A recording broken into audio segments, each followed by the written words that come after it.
Okay, we are recording. Oh, awesome. Thank you. Yeah. So welcome, guys. Thank you for attending this webinar session with us. This is on how to write a resume that would be looked by many hiring managers and possibly even get you to the next step of interviewing. A little bit about me. I worked with Alden for about 2 years now. I've been in staffing and recruiting for about 2 years.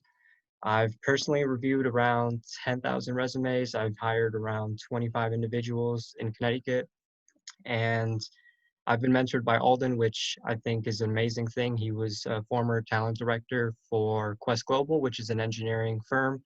They help people find jobs in engineering, which is the same thing that we do here at BestLogic Staffing, except we're tackling all different industries: manufacturing, healthcare, professional fields, trades, anything like that. So one thing we notice a lot of are resumes. You need a really good resume to spark an interest with a hiring manager to get to the next step of interviewing. So what is a resume? A resume is a summary of your experience and your skills that are relevant to the field of work that you are entering. So a resume is an accomplishment-driven marketing tool for an individual seeking employment, and it relates your experience to what you want in a career. So you want to make it relevant as much as possible to the job that you're trying to go for. So if you're looking at an engineering manager resume or a job, you want to try to have anything to do with engineering management in your resume. Moving on to the next slide. The purpose of a resume is to show that you're a qualified candidate and that you're a perfect match for the job. And the resume is actually a motivational tool for your employer to interview you. So once they look at a resume, you want them to take a look at it and you want them to be motivated to give you a call. So that comes with a few different techniques, from tailoring your resume, making it one page, having a good objective sentence up at the top of your resume. A few of those things added up together can make a really good resume. So a lot of preparation goes into making a really good resume. You want to understand yourself. So take an inventory of your attributes, your strengths, weaknesses, education, experience, whether you were paid for it, unpaid, meaning volunteer work or internships, accomplishments and achievements. So you may have gotten a certificate from a certain job, or you might have accomplished another achievement at a job. For example, I know Pratt & Whitney, they have ACE, which is an accelerant or excellent driven program by them. It's given to people who went up and a step ahead to further their career in Pratt & Whitney. Skills and competencies. So, soft skills, hard skills, things like cold calling, writing, typing speed, things like that. Community service. I think this is actually a really good one. It shows your involvement in the community. It shows that you're giving back, and it actually shows a little bit of your drive in you. Clubs and organizations. I know there's mechanical engineering clubs, there's other clubs out there for professionals, networking clubs and organizations. Then you have extracurriculars and work ethics and your values. So work ethics and values, this could be described as honesty, independence, accountability. If you're really independent on the job and you can do the job without being supervised, that's something you definitely want to convey to the hiring manager. So another part of making a really good resume is not only knowing yourself, but knowing the position that you're going for. So you want to do as much research as possible on that position and try to tailor your resume to that specific position. So you have to know the duties of the position, the day-to-day activities, the compensation range, meaning salary, benefits, location, commuting back and forth to the job. Compensation, meaning, there could be a position, same position title, just paying a different amount because there's a certain process that they would have to do. So knowing the process involved is an amazing tool there. Location as well. Work schedules, day shift versus night shift. I know there's a few differences there on just the business operations and what needs to get done at certain times, and benefits as well. Benefits really does make or break someone's decision to go to work. Health, dental, vision, 401k, those are all really important factors. So types of resumes, I've actually seen a few of these and a few that are really, really good. We have reverse chronological resumes, which I've seen the most of. You have functional resumes, targeted resumes, and combination resumes. So we'll go through each one of these. Reverse chronological resume is basically your most recent position up at the top, and it goes down to your first position. So it shows your most recent job, where you've been right now, what you've done, and then they get to see the history behind it. That's the most preferred way. Functional resumes, it's more for someone who has been changing careers and someone who has small employment gaps on the resume. That's more focusing towards your skills and your experience rather than the dates and companies you worked at. So you might have a list of the companies you worked at, but you would also um, have the resume sorted by project manager or project management skills, profit skills, budget skills. That's something there. Targeted resume is something you do when you have your mind on a position and you're doing everything you can to change the resume up to that position. So you're adding keywords that relate to the job, keywords that relate to maybe even a company, keywords that relate to the industry specifically. And then you have combination resumes, which takes a combination of functional and targeted resumes, or it takes a combination of reverse chronological and functional resumes. So yeah, reverse chronological order. This is the most standard format that's preferred by employers. It's date-oriented. It provides a history of education and experience and a list from the most recent to the most latest. And then this is the type of resume that highlights your consistent work record, and it kind of illustrates experiences with the job titles. So it kind of paints a really good pictures for the hiring managers, and it's very easy to write and very, very organized. So format of a resume, this is also really important. Where you have certain parts of your resume is very important. It's supposed to flow really well. You want to give them a quick header, your name, contact information, uh, email address, phone number, whatever it is. Then you have your objective. Objective could be a quick summary about you, summary of your career. You want to keep that short, sweet, simple as possible. Summary of qualifications, just a brief overview of what you have to offer on that position, and education as well as experience. So I've seen many people change education and experience. It really depends on which one is most recent. For example, if you graduated within the past 5 years, I would probably keep education up at the top and then experience second. But if you have a lot more experience, for maybe 5 jobs with 2 years each at each job, I would probably put experience before education. So then the employee profile. You want to have your name, James, recent graduate, his degree, and then what he wants to be after. So technician. That's a good example of a header. So the heading is placed at the top page and it's aligned at the center. Your name should be on the first line, first thing they should see, and it should be bolded. So it's very easy to read, very easy to capture your name. The heading includes your address, phone number, email. I've seen people even take out the address, the full address. They've put just the town and state. That works as well, just so the hiring manager has a good idea of where you're located. And then this is a good example of a header. So James, we have his address, we have his phone number, and we have his email all on different lines. So it's very easy to read. As we can see with the email, this is something you want to take into consideration. Have a professional email. So I'd say stay away from dates in the email. Joe 1995, I wouldn't use that as an email when you're applying to jobs. I would use something like Joe Job at Gmail, something like that.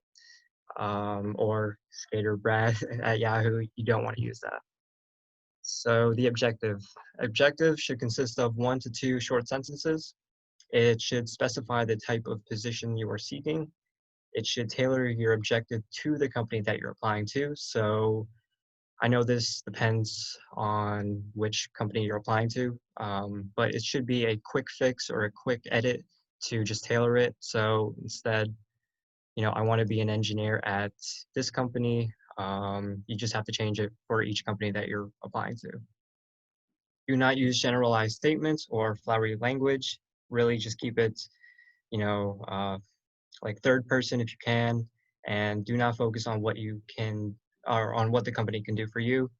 You know, the company knows you want to work for them, right? You're applying to the job. They know that. Instead, what you want to do is you want to wow that company and show what you can do for them. That way, they see your value added right there, and instead, you're sort of driving the interview in that way. So here's an example. Instead of using to gain a position where I can be an asset to my employer and grow as an individual, I want to be assertive. I want to show that I know what I want at this company or at this position. So instead, I'm going to say to try to gain a position as an engineer at Sikorsky. That way, I know I have my sights on engineer at Sikorsky. I know what I want to do. I will try to get there. It's being more assertive there and showing what you want in the company. So summary of qualifications, this is an optional thing you can do. I've seen things from quick, short sentences to just bullet points on skills. So project manager, maybe you're good at Excel. You might have Excel as a skill. Summary of your qualification. Use 3 to 6 bullet points of special accomplishments, key work skills, anything you do on a day-to-day basis, outstanding traits, and relevant work history. And then highlight skills that aren't obvious from past work experience. So if you're a machine operator, I wouldn't say machine operating should be a skill, but instead maybe machine adjustments. Instead, you're showing that you can adjust the machine in case something goes wrong. Um, something like that. Maybe even troubleshooting. I know that's a good one as well. So use skills that aren't really obvious just based off of the job title. So an example, summary of qualifications, knowledge of medical terminology, accounts payable software, accounts receivable software, billing software. So this is a medical professional with really good billing software, it seems like. So she would do really well in a medical environment that does insurance or uh, maybe prescription, something like that. So education. For students and recent graduates, begin with your education. Like I mentioned before, if you graduated within the past 5 years, keep your education up at the top. So list your highest level of education first. If you have a degree, list that first. If you have a certificate, list that up at the top, whatever it is. Highlight your degrees earned or to be earned. So make sure you clarify if you have it or if you're in the process of getting it. List your major, minor, concentration, or emphasis. So this kind of differentiates between like degrees and certificates. Certificates, you might have a concentration or an emphasis on something, and then degrees, major, minor, whatever it is. List your GPA if you do have something higher than a 3.0, and then relevant coursework as well. So anything relevant to the position that you're applying for, I think employers would definitely love to see that. And any special licenses as well, credentials, certificates, exams, training. I know there's a lot of different programs out there that offer services like these to help you boost your career or get your foot in the door for a certain position. So that's something you definitely want to include there as well. And certificates also, if they have a number, include the number as well. So here's an example of education. Los Angeles Harbor College, that's bolded. Then we have the location and the dates. At the bottom, we have the degree earned and what minor or major it was in. And then we also have the GPA at the bottom. and that's emphasized in italics. So moving on to experience on your resume, what counts as experience?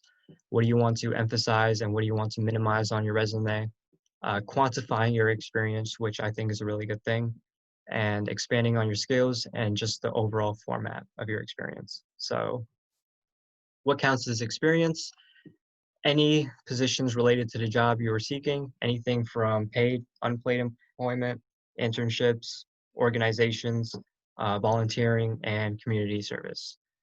So community service, volunteer, internships, I think that's more towards like recent graduates, but I also, volunteer most recently as well. I know there's a lot of places that were doing volunteer work for assembling masks and protective equipment during this coronavirus situation. So if you, participated in one of those, I think that's something really great you should add on your resume. Um, yeah, so really just those things right there. And emphasizing certain aspects of your resume. So you want to emphasize relevant experience and then minimize irrelevant experience. Trust me, I know you guys might have taken a step back and might have went into a different industry for work, just to see what else was out there. It's very common. Everyone wants to do it.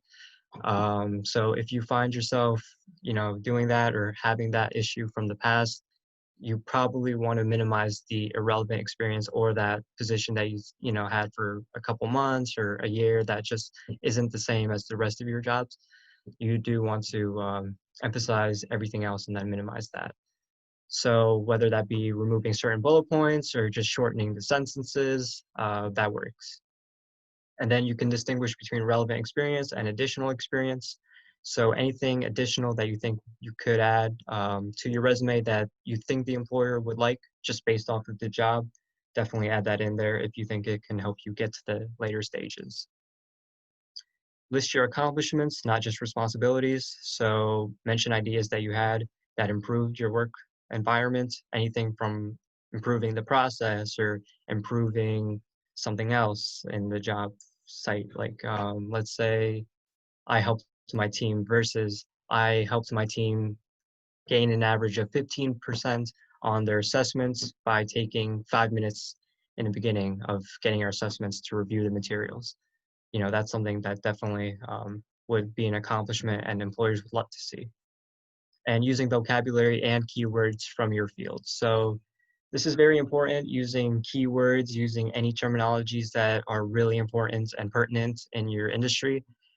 I know manufacturing has a lot of different keywords that you can use, finance as well, healthcare too.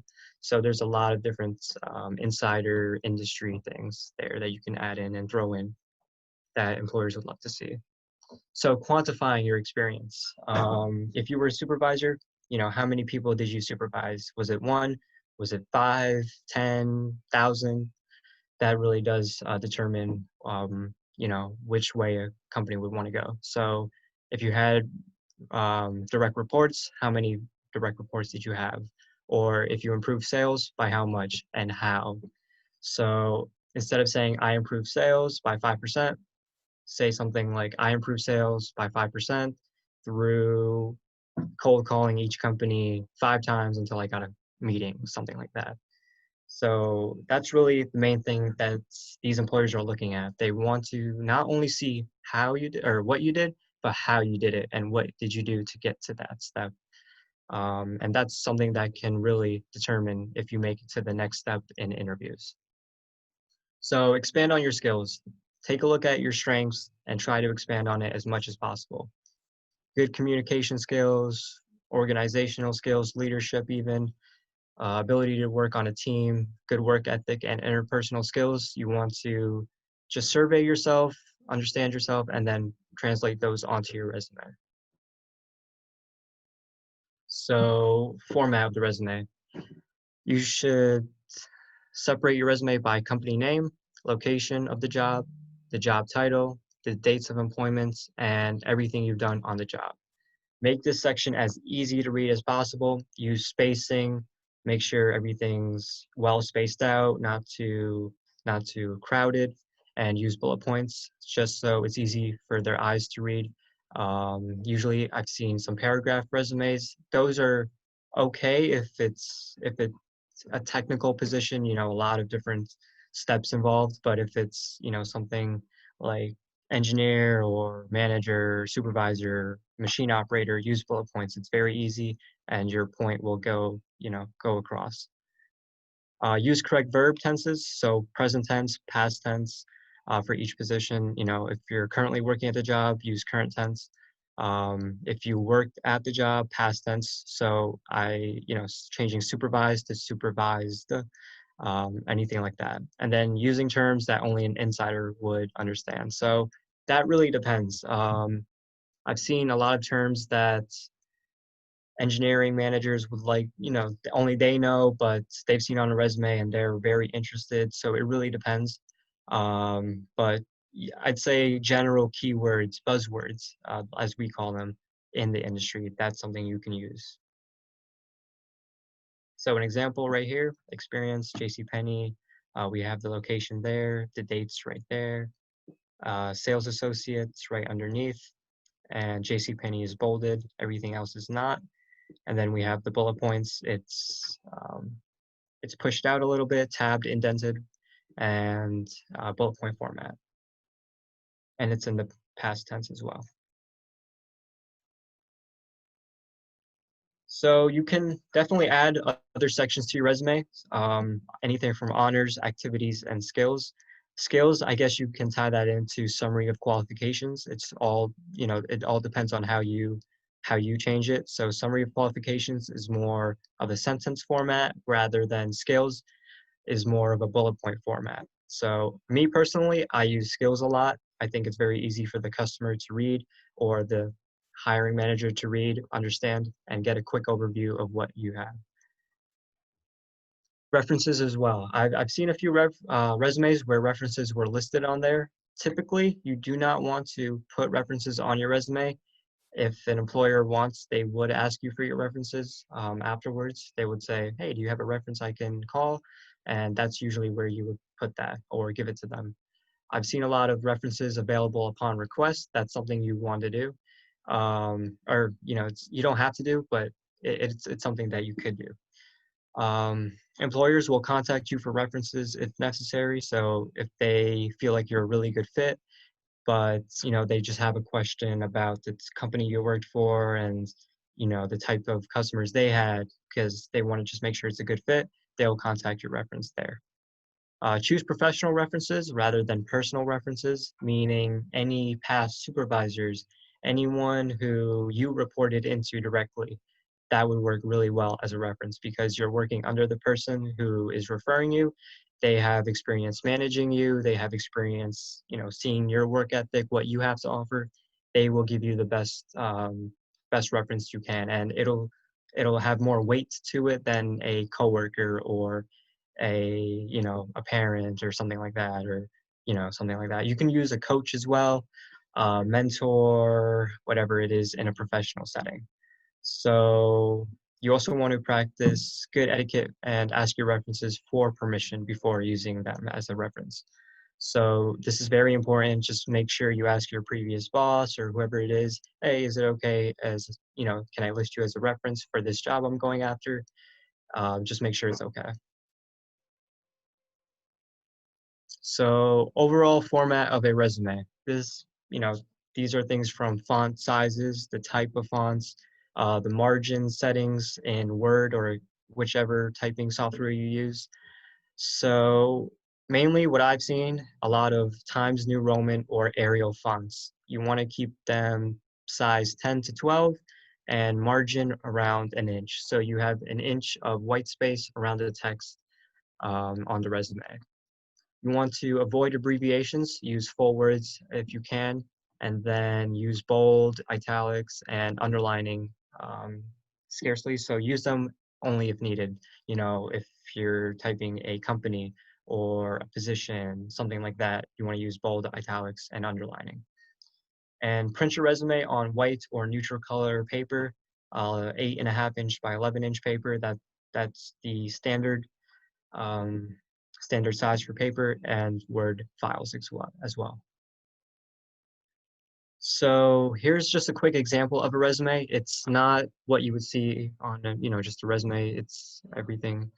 It's just a quick overview. This is how it would look on paper, but with the margin settings a little bit differently. So here we have the top objective to gain a position as a technician at Sikorsky.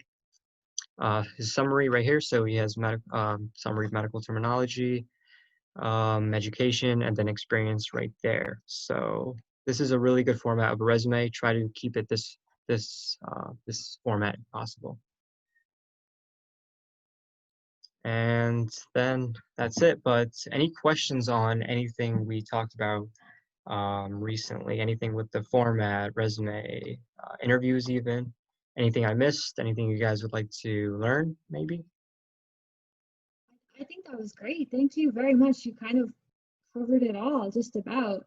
Um, I think the couple of things that I pulled out that I've heard again and again and again, and I always come back to is you mentioned at the very, very beginning when you were talking about the objective statement that your resume, you want to make your resume, it's not about you, it's about what you can do for the hiring company. How you want, with your resume, you want to try to show how you can be of value to your potential employer. And I come back to that time and time and time again with people anytime that I'm helping them with writing a resume. Because a lot of people think, oh, it's about me, it's about what I want to do for a career, or what I want to get out of this, but that's not what an employer wants to hear. So yeah, so that was perfect when you were like, it's not about you, it's about the company. I was like, yes. And then the way you were talking about the targeted resume too, how to use, like, you were talking about the industry language and the industry terminology. That's great. Try to use keywords, pull them straight from that job description. And believe it or not, a lot of companies have started using applicant tracking software now. So before your resume even reaches a hiring manager's desk, it gets run through a computer program that looks for certain keywords. And it rates your resume based on how many times the keywords in your resume match what they're looking for. So the more keywords from the job description that you can incorporate into your resume, the more that targeted resume, the more chance of success that you're going to have. So that was spot on. So Great. yeah, great job, Adrian. Thank Did you. anybody have any questions at all? No? All right. I think you covered it, pretty much all of it. Awesome. Um, yeah. Um, so again, if you guys have any questions, if you think of anything after the fact, uh, feel free to reach out to me. I'm Lindsay. I work at the library. You can give us a call. You can email me. I sent out all of the Zoom codes, so you can just respond to my email if you want. And also, if you are interested, I definitely recommend check out BestLogic Staffing. Adrian is with us tonight, but Alden has also been giving presentations as well. So they really know what they're talking about. And I definitely recommend, if you have any questions, definitely reach out to them. Awesome. Thank you. All right. Thank you so much. I hope everybody has a great night. Yep, you as well. And hey guys, stay safe with everything going on, okay? Yeah. Thank you. Awesome. Thank you. All right.